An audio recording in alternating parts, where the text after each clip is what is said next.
Assalamualaikum warahmatullahi wabarakatuh. Kembali lagi dengan saya Rio Adhari di channel kita Komihwa yang di acara Bincang Santuy.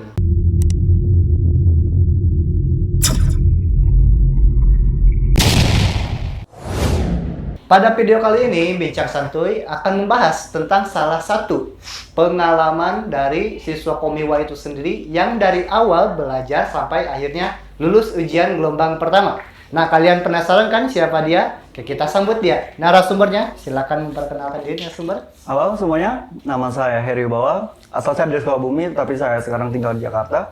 Saya murid Komihwa, sudah 1 tahun belajar dan akhirnya alhamdulillah sekarang saya lulus. Dan kemarin baru saja sending dan saya minta doanya agar kedepannya prosesnya lebih dimudahkan lagi. Amin. Oke, Heri, gimana kabarnya? Udah lama gak ketemu dia? Ya, orang wanita. Orang wanita. Oke, sana ya. Gencana ya, baik ya kabarnya. Oke, sekarang lagi sibuk apa? Kerja, kuliah? Ya kerja sih sambil ngurus-ngurus berkas sending kemarin. Kerja di salah satu bidang apa? Bilang sebenarnya manufaktur sih. Oh, manufaktur. Masih manufaktur di Indonesia. Di Indonesia. Oke, Heri, udah belajar setahun kan di sini? Setahun lebih. Ya. Berarti angkatan 2019? 2018. 2018. Juli atau Juni gitu. Juni. Iya. Oh, udah 2 tahun lebih dong. Kalau 2018? Iya, Ya, 2019. Gue udah 2018. Ya, saya kan beri Anda ya. Oh, Anda beri saya? Anda beri saya? Ya. Saya baru tahu. Oke, Heri, berarti udah belajar setahun di sini ya? Udah lebih? Setahun lebih. Ujian berapa kali? Ujiannya? Alhamdulillah ujiannya 1 kali, mudah-mudahan pertama dan terakhir. Pertama dan terakhir ya, Yap. jangan sampai ada kedua. Amin. Pertama dan terakhir. Amin ya Allah ya Rabbal Alamin. Oke, kita lanjut aja ke acara inti, yaitu tentang sharing pengalaman dengan salah satu siswa Komihwa. Bisa dikatakan yang terbaik ya. Terus masih jauh. Masih jauh dari kata terbaik. Masih jauh. Oke, Heri, dulu sebelum masuk ke Komihwa ini, pernah nggak belajar otodidak sendiri? Oh, pernah. Sebelum saya memutuskan untuk belajar bahasa Korea, saya melakukan sedikit riset-riset tentang bahasa Korea. Oh, tentu saja ya. Saya melakukan riset tentang bahasa Korea itu seperti apa, munpomnya itu seperti apa, atau grammarnya itu seperti apa, kosakatanya seperti apa, dan hurufnya itu kan harus kita pelajari dulu. Iya, betul. Nah, saya belajar melalui Talk to Me in Korea. Talk to Me, itu sangat rekomendasi untuk awal-awal. Iya, dan saya hanya cuman belajar 1 bulan otodidaknya. Ya, karena dirasa bahasa Korea itu gimana ya? Ternyata tidak mudah seperti yang kita bayangkan. Saya rasa saya butuh mentor dan kemudian saya cari-cari di internet tempat kursus terbaik. Dan tahu nggak yang munculnya apa? Apa? Komihwa Cianjur. Oh, Komihwa. Tapi saya tidak terlalu percaya dari situ. Saya riset lagi mengenai Komihwanya juga. Nah, kebetulan ada teman yang sekaligus bisa dianggap saya saudara. Desta Desti. Ya, yang kembar itu. Kembar itu. Saya ketemu dengan Desta Desti. Kemudian saya berbincang mengenai seputar Komihwa dan bahasa Korea. Berbincang sekitar 1 sampai 2 jam dan akhirnya saya jatuh cinta. Langsung ke Desta Desti? Bukan. Oh, bukan. Kirain ke Desta Desti. Komihwa. Komihwa. Karena yang saya dengar Komihwa itu selain biayanya yang murah, Oke, biaya pendidikannya, cukup benar. fasilitasnya juga yang oke, udah mumpuni, dan yang paling terpenting yang saya cari adalah tenaga pengajarnya yang menguasai di bidangnya. Iya, Dan alhamdulillah memang gimana ya, mereka bilang emang tenaga pengajarnya itu yang memang kompatibel lah. Kompatibel. Ya. Terus ya saya nggak panjang mikir lagi. Langsung ke Komihwa. Esok harinya langsung Komihwa untuk iya, mendaftar menjadi bagian keluarga dari Komihwa. Asik, bagian keluarga dari Komihwa. Ya. Emang bener sih, untuk belajar bahasa Korea awal itu yang paling ditekankan itu adalah konsonan vokalnya. Emang karena dia Latin, beda dari alfabet tadi lagi. Itu yang paling penting. Oke, berarti kalau menurut Henry sendiri sama nggak sih dengan bahasa Inggris? Sama Ya, mungkin, karena kita belajar tata bahasa, kosakata yang kayak gitu ya. Sama. Oke, teman selanjutnya. Yang pertama nih, sering ditanyakan kepada orang lain, siswa-siswa Komihwa terutama, kendala apa yang pertama kali dalam bahasa Korea itu belajarnya? Oh, apa kendala pertama kali belajar. Karena kan saya awalnya otodidak sebelum masuk ke Komihwa ya. Berarti kendalanya itu saat saya otodidak. Otodidak boleh. Oke, saat saya otodidak, ya kendalanya itu saya tidak ada mentor. Mentor. Di saat saya bingung dengan materi yang saya pelajari, tidak ada yang menjelaskan. Pertama, Talk to Me Korea itu tidak ada translate bahasa Indonesia. Inggris dia. Bahasa Inggris. Jadi sekaligus saya mempelajari 2 bahasa. Bahasa Korea dan Inggris. Iya, agak repot. Terus kemudian yang bikin susahnya tuh saya tipe orang yang bisa dibilang agak lemot. Agak lemot. Bisa masuk cepat, keluarnya cepat juga. Harusnya Masuk keluarnya kan cepat, lama. Terus itu ya, terutama menghafal kosakata itu agak sulit. Nah, yang kedua, jika orang-orang bisa belajar mendedikasikan waktunya sehari itu 3 sampai 5 jam untuk belajar bahasa Korea. Mungkin saya bisa 5 sampai 10 jam. Begitu saya. Karena lemot itu, Karena itu lemot itu. keterbatasan saya. Nah, tapi saya tidak menjadikan Itu jadi kekurangan atau kesempatan. keterbatasan saya mengurangi semangat saya untuk menjadi malas-malasan. Enggak. Justru itu menjadi pacuan saya agak lebih semangat lagi karena perlu kita ketahui kita tuh butuh tujuan sebenarnya, tujuan yang jelas. Dengan tujuan kita tuh arah kita akan semakin terarah. Oke, betul. Bener kan? Terus kita juga akan mempunyai semangat dan tentunya motivasi. Oke, mungkin sampai situ dulu, nanti kita akan bahas. Oke, nanti kita bahas. Oke. Kayak ini kan untuk ujian pertama kalinya ya. Alhamdulillah, Dan terakhir, pertama dan terakhir Dua-dua pada terakhir. ujian 2019 ya, gelombang pertama. Ya, 2020 ujiannya. Oh, 2020 cuman agak pandemi itu ya. Ya. Pandemi itu ya, corona. Oke. Kalau boleh tahu, Boleh dong. pada ujian pertama ini mendapatkan nilai berapa tuh? Aduh, sebenarnya ini bingung ya. Bingung ya. Oke, rahasianya berapa digit? Udah jelas 3 digit. Udah Udah jelas 3 jelas digit. Gak mungkin gak 2 digit. Oke, saya mendapatkan nilai 190. Kayak 190. Jadi artinya salah 2. Oh, alhamdulillah. Memang tidak sesempurna Anda. Itu bimil. Bimil. Itu rahasia ya. Alhamdulillah, Alhamdulillah, tapi berarti dari itu cuman salah 2 berarti? Salah 2, alhamdulillah. Ya. Oke, bagus. Itu berarti udah ujian pertama kali dapat nilai segitu, wah udah the best. Ya, udah hoki, mantap. kalau kata orang Hoki. hoki, bejo Oke, ya? bejo. Bejo. Kerja keras akan dikalahkan oleh bejo. Oke, benar. Oke, perasaannya tentu pasti senang ya? Tentu Perasaan dong. ketika ya lulus ujian mendapat 190 atau gimana atau kurang? kalau dibilang tidak senang, saya terlalu munafik. Oh, munafik. Pasti senang dong, itu manusiawi. Tetapi ada campur apa ya? Tidak kesel. Enggak sih. Nah. Cuman saya tuh ngerasa nggak nyangka saya. Nyangka. Pertama, ketika terbitnya tuh jadwal ujian, setelah sekian lamanya menunggu gara-gara pandemi, saya mendapat hari pertama. Ya. Apes itu hari pertama bisa Bisa dibilang ya. apes. Itu yang bikin saya down. Bukan hari pertama aja, Sam. Jam pertama. Jam pertama lagi. Nomor pesertanya hari pertama juga. Pertama. Iya. Itu bisa dibilang apes tapi juga sekaligus hoki. Bisa satu tuh bisa jadi hoki. Iya. Tanggal cantik ya. Cantik. Ujian hari pertama, gelombang pertama, nomor pesertanya pun kedua pertama. Itu mungkin jadi hoki, makanya dapat nilai 190. Emang itu membuat saya down ya, tetapi saya balik lagi. Saya punya tujuan. Itu yang mendorong saya lebih termotivasi untuk menjadi lebih baik. Oke, bagus. Oke, seperti yang Heri ketahui pada ujian tahun 2000 yang sekarang ya, ujian 2019-2020 itu tidak ada ujian skill test kan? Tidak ada. Pandemi. Skill testnya pun cuman tinggi badan, berat badannya sama buta warna. Ya, disederhanakan. Disederhanakan. Tidak ada sebenarnya. Pendapat Heri gimana? Kalau menurut saya ini tuh bisa dibilang jumping stone. Batu loncatan buat saya. Karena ini istilahnya kesempatan emas. Saya pernah mendengar ketika ada seseorang yang 2019 ada yang nilainya sempurna. Terus di skill test ada yang kalah sama yang nilainya kecil. Tetapi ya side effect-nya atau ini efek buruknya sih. Efek buruknya ya standar nilai jadi gede. Iya, jadi emang susah. Jadi emang benar kalau misalkan tahun-tahun kemarin tuh ujian yang pertama itu cuma tiket masuknya. Nah, ujian keduanya baru itu. Ujian nerakanya tuh baru itu penentuannya. Nah, tapi karena sekarang ujiannya cuma sekali, nah ini sekaligus batu loncatan sekaligus ujian tiketnya. Iya, karena standarnya kecuali itu aja. Standar harus tinggi nilainya. Harus tinggi, mau tidak mau. Kayak menurut Heri ini prediksi ya. Prediksi gelombang kedua mungkin apakah akan sama dengan gelombang pertama? Nilai ujian standarnya? Standarnya kalau kita mengacu pada tahun-tahun sebelumnya kan jarang ya, biasanya naik 5 atau turun 5. Bisa ya turun 5 ya. Atau bisa jadi ya sama. Sama. Iya, tergantung mungkin si Sikon juga Si, kan. ya, Sikon mau itu pandemi. seperti pesertanya dengan rata-rata nilainya berapa? Ya, Kayak bisa jadi naik lagi.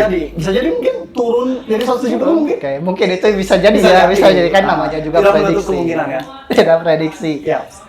Oke, untuk selanjutnya harapan untuk pengelola atau penyelenggara IPS Topik Penyelenggara di sini maksudnya BP2MI ya? BP2MI. Mungkin ada harapan atau masukan? Ya harapannya sih ya mungkin ini juga mewakili perasaan-perasaan teman-teman atau sonde kita yang masih belum berangkat angkatan 2019 ya, harapan saya disegerakan lah untuk penempatan PMI yang memang kita juga harus mengerti kan keadaan situasi dan kondisinya itu seperti apa di kita karena emang lagi pandemi.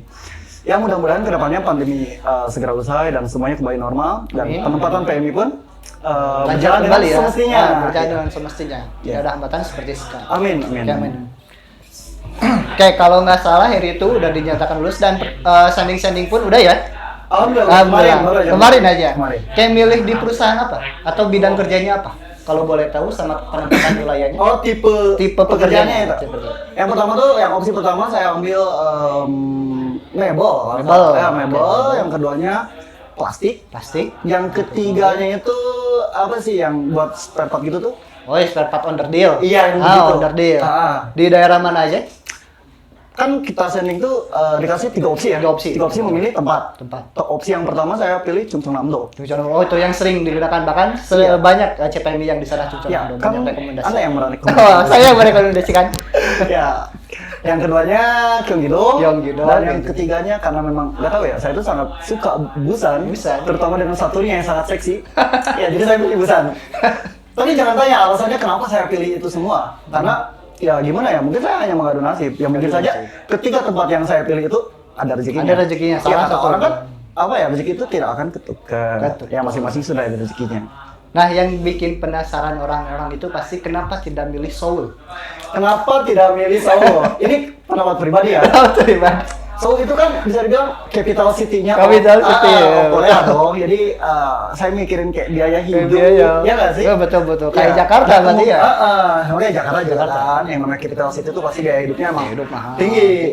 Apalagi itu bukan apa daerah-daerah pabrik kan ya? Iya. Itu lebih ke Masalahnya kan di sana metropolitan. tuh saya bukan liburan. Kita kerja. Saya kerja. Tapi cari uang.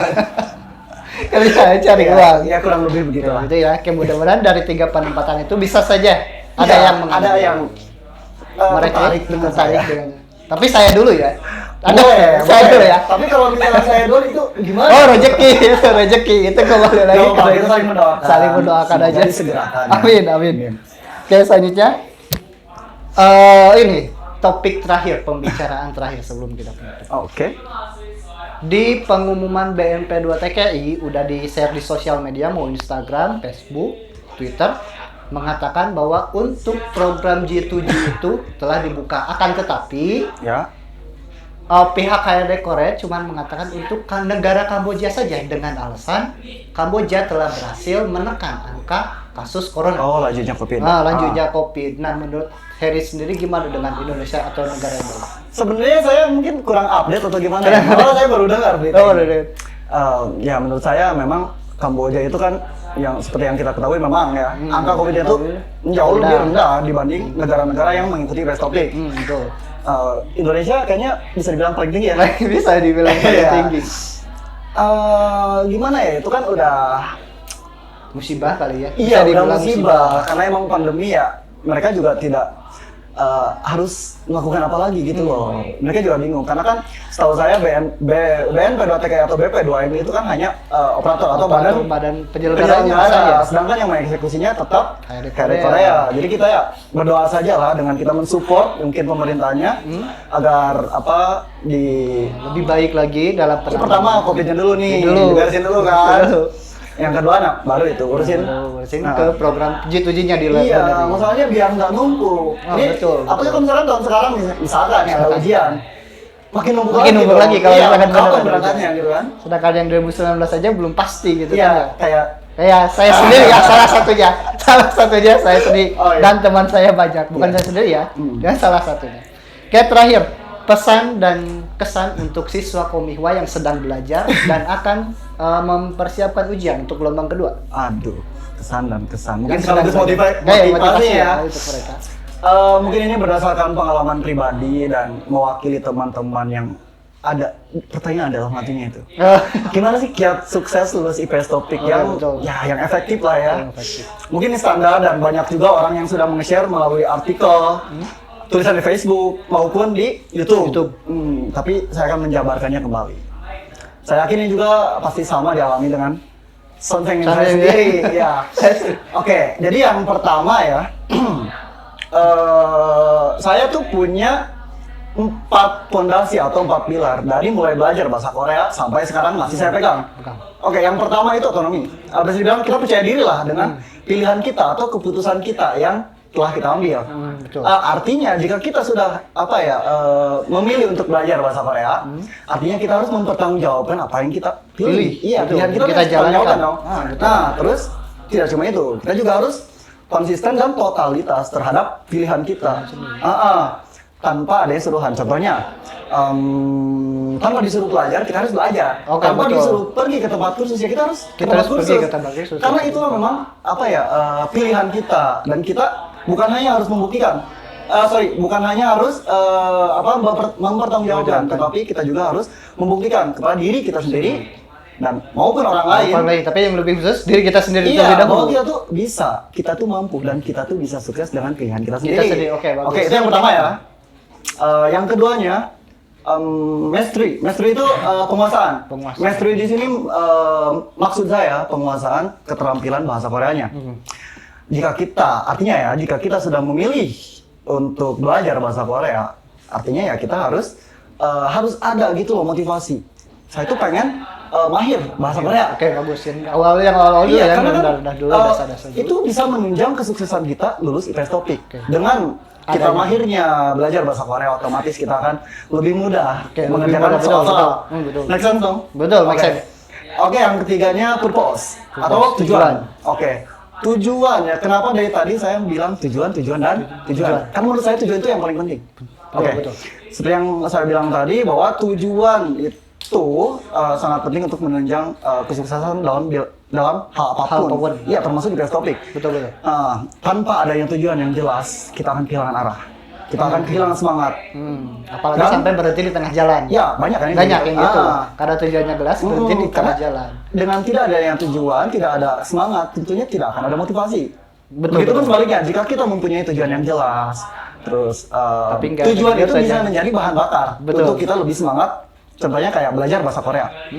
Dan tujuan juga bisa menjadi atau bisa memotivasi kita. Karena dengan punya tujuan yang jelas, kita tuh kayak apa ya? Kita tuh punya istilahnya punya alasan. Kenapa sih aku tuh harus capek-capek belajar bahasa Korea? Sedangkan orang lain masih santai-santai di rumah. Kenapa sih aku tuh harus capek-capek pergi ke tempat kursus?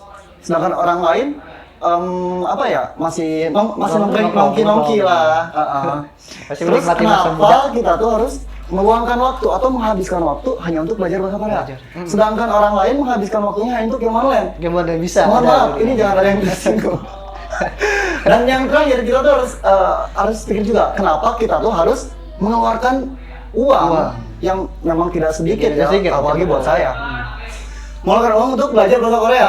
Padahal kan bisa di YouTube juga bisa toktonya apalagi gratis. Nah, kenapa gitu? Padahal sedangkan orang lain itu kan menghabiskan uangnya mungkin ya buat makan-makan enak, jalan-jalan kan, atau jalan sama pacar dan sebagainya. Nah, itulah alasan saya kenapa saya berusaha, bukan hanya berusaha, saya bersungguh-sungguh belajar bahasa Korea. Dari mulai pertama masuk sini sampai akhirnya saya sudah lulus, saya masih belajar sampai sekarang karena itu sebagai investasi buat kita ke depannya. Toh kalau misalnya kita kerja di Korea juga, masa pakai bahasa isyarat? Iya, bahasa nggak Korea mungkin. dong ini, Bahasa Pak. Korea. Iya. Apalagi bahasa Korea itu selalu update terus kan. Nggak mungkin kayak matematika, cuma Iya, itu doang. betul. Nah, kalau cuma saya yang punya tujuan, kita semuanya pasti punya tujuan. Harus punya tujuan yang jelas jika kita ingin mencapai goal kita. Kita oke betul. Oke. Ya kurang lebih begitu. Kurang lebih apalagi kalau Mudah-mudahan misalkan- bisa memotivasi. Oke, bisa ya. Mudah-mudahan untuk siswa Komiwa yang sedang belajar yang sama mempersiapkan ujian gelombang kedua apa yang tadi Heri katakan itu bisa memotivasi untuk diri kita sendiri. Amin. Tapi yang terpenting itu adalah niat dan tujuan kalian. Tujuan. Oke, tujuan. Harus di-highlight. Niat dan sama tujuan harus di highlight. Stop. Ada Q&A tuh? Nggak ada ya? Nggak ada ya? Oke, langsung ya begitu. Oke, itulah dia salah satu pembicaraan dengan salah satu siswa Komihwa kita yang telah lulus ujian pada gelombang pertama. Oke, semoga apa yang dia katakan bisa menjadi motivasi untuk kalian Amin, semua. ya Oke, Allah. terima kasih untuk Heri yang sudah datang jauh-jauh dari Sukabumi untuk Amin, jadi ya narasumber. Allah. Sama-sama. Sampai ini. Oh, jangan panggil Untuk konsen Komiwa, juga. semua akan saya lakukan. Kayak apa Tak ada tuh? yang, tak ada yang tidak bisa untuk Komiwa. Oh, tidak ada yang karena slogan Komihwa itu kami pasti bisa. Bisa. Tiga, men. Tiga ya. Oke. Karena selalu saya ingat. Oke, jangan lupa like, comment, share. Jika ada ingin pembahasan yang selanjutnya mengenai IPS topik, program G2G ataupun tentang Korea, silakan isi di kolom komentar berikut. Akhir kata dari saya, wassalamualaikum warahmatullahi wabarakatuh.